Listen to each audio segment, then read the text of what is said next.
অনেকে এখন এসে বলছেন যে যদি পিআর পদ্ধতিতে নির্বাচন হয় তাহলে তারা উচ্চকক্ষ চান না। এক দলের কর্তৃত্বে কোনো কিছু বাংলাদেশে আর সম্ভবপর না হয়, সেই কারণেই আমরা আসলে উচ্চকক্ষ এবং নিম্নকক্ষের ধারণার কথা বলেছি। আমরা স্যারের কাছে এবং কমিশনের কাছে উদাত্ত কণ্ঠে আহ্বান জানাবো যে বাস্তবায়নের পথটাই সব থেকে গুরুত্বপূর্ণ বিষয়।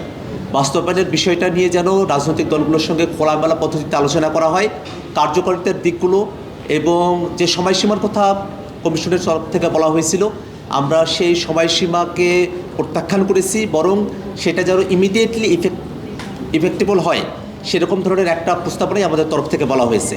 আর আজকে ভোটাদাকে সরকারি কর্ম কমিশন, দুদক, ন্যায়পাল এবং মহাহিসাব নিরীক্ষকের মতো বিষয়গুলো নিয়ে আলোচনা হয়েছে। কয়েকটি দলের তাদের ভিন্ন মতকে সাথে নিয়েই মোটা দাগে গোটা হাউজের মতামতগুলোকে সাথে নিয়েই এই বিষয়ে একটা ঐক্যমতের জায়গায় কমিশন আসতে পেরেছে। সর্বশেষে আমরা আসলে উচ্চকক্ষের গঠন প্রণালী এবং সেই বিষয়গুলো নিয়ে আলাপ করছি।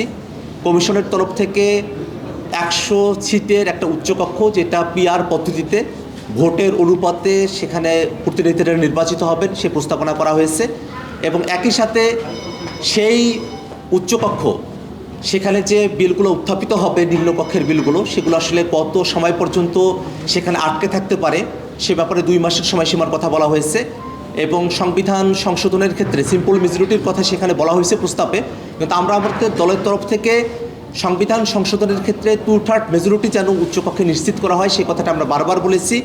একটা তর্ক এখানে এসেছে যে উচ্চকক্ষে যদি পিআর পদ্ধতিতে নির্বাচন হয় তাহলে তারা নাকি নির্বাচিত প্রতিনিধি হন না, শুধুমাত্র এফপিটিপি পদ্ধতি অর্থাৎ আমাদের নিম্ন কক্ষে এখন যে পদ্ধতিতে নির্বাচিত হয়ে থাকেন প্রতিনিধিরা সেটাকেই নির্বাচনের একমাত্র পন্থা হিসেবে অনেকেই বিবেচনা করছেন।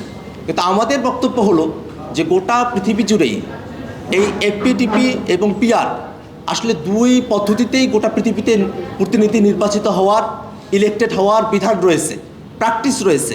সে জায়গা থেকে আমরা উচ্চকক্ষে যাতে পিআর পদ্ধতিতে প্রতিনিধিরা নির্বাচিত হতে পারেন, তারাও জনগণের প্রতিনিধি, এবং যেহেতু এর মধ্য দিয়ে যে দলগুলোর অন্তত 1% ভোটও থাকবে তারাও একজন প্রতিনিধি উচ্চকক্ষ দিতে পারবেন, সে জায়গা থেকে বহুদলীয় গণতন্ত্রের আরও একটা ব্যাপকতর রূপ আমরা উচ্চকক্ষে দেখতে পাবো। সেখানে আলোচনার পরিসর তৈরি হবে এবং যে আইনগুলোতে নিম্নকক্ষ কোনো ধরনের ত্রুটি বিচ্যুতি রেখেই সেগুলোকে পাশ করবে, সেই ত্রুটি বিচ্যুতিগুলো ধরবার মতো একটা জায়গা হবে উচ্চকক্ষ। এবং গোটা বাংলাদেশে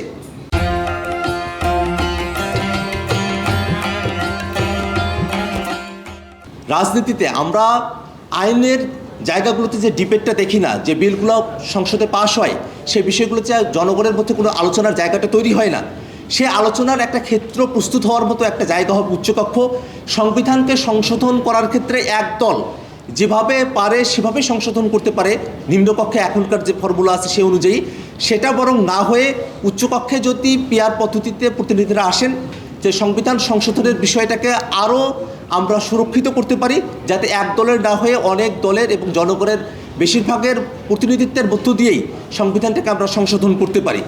সেক্ষেত্রে মোটা দাগে আমরা উচ্চকক্ষ সকলেই চাই। এবং এই জায়গায় যে ফারাকটা তৈরি হয়েছে, অনেকে এখন এসে বলছেন যে যদি পিআর পদ্ধতিতে নির্বাচন হয় তাহলে তারা উচ্চকক্ষ চান না। এই জায়গাটাতে এসে এখন প্রস্তাবনা থেমে আছে।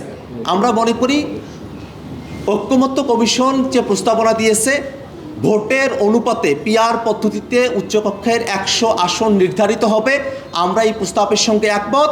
এবং যারা পিআর হলে উচ্চকক্ষ চান না বলছেন, তাদের উচ্চকক্ষের কার্যপ্রণালী সেটাকে কার্যকর করা, আসলেই তারা উচ্চকক্ষ চান কিনা সেই প্রশ্নটা উত্থাপিত হয়েছে। একক কর্তৃত্বে, এক দলের কর্তৃত্বে কোনো কিছু বাংলাদেশে আর সম্ভবপর না হয়, সেই কারণেই আমরা আসলে উচ্চকক্ষ এবং নিম্নকক্ষের ধারণার কথা বলেছি। মোটা দাগে যখন নিম্নকক্ষে কোনো একটা জিনিস পাশ হয়ে যায় সে বিষয়টা আর কোথাও আলোচিত হয় না, সেটা একটা আনচেকড অবস্থায় থাকে।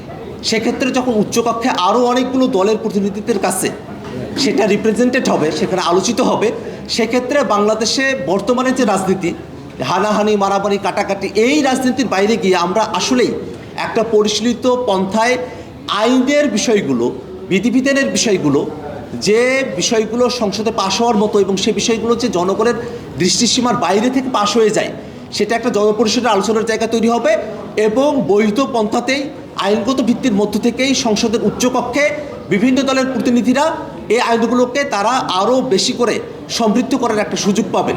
মোটা দাগে বাংলাদেশের মানুষেরা এক দল দুই দল তাদের মধ্য দিয়ে পরিচালিত না হওয়ার জায়গা থেকে আমরা অনেকগুলো দল তাদের সন্নিবেশের মধ্য দিয়ে দেশটা পরিচালিত হবে, গণতন্ত্রের একটা অবাধ চর্চা হবে, আমরা একটা ডায়ালগ নির্ভর, আমরা একটা পলিসি নির্ভর একটা দেশ আমরা বিনির্মাণ করতে পারবো। সেই আকাঙ্ক্ষার জায়গা থেকেই উচ্চকক্ষ এবং নিম্নকক্ষের কথা আমরা বলেছি, এবং উচ্চকক্ষে যদি পিআর পদ্ধতিতে নির্বাচন হয় তাহলে অনেক দলের প্রতিনিধিদের অংশগ্রহণ থাকবে, অনেক বেশি মানুষের সেখানে আমরা সম্মিলন ঘটাতে পারবো।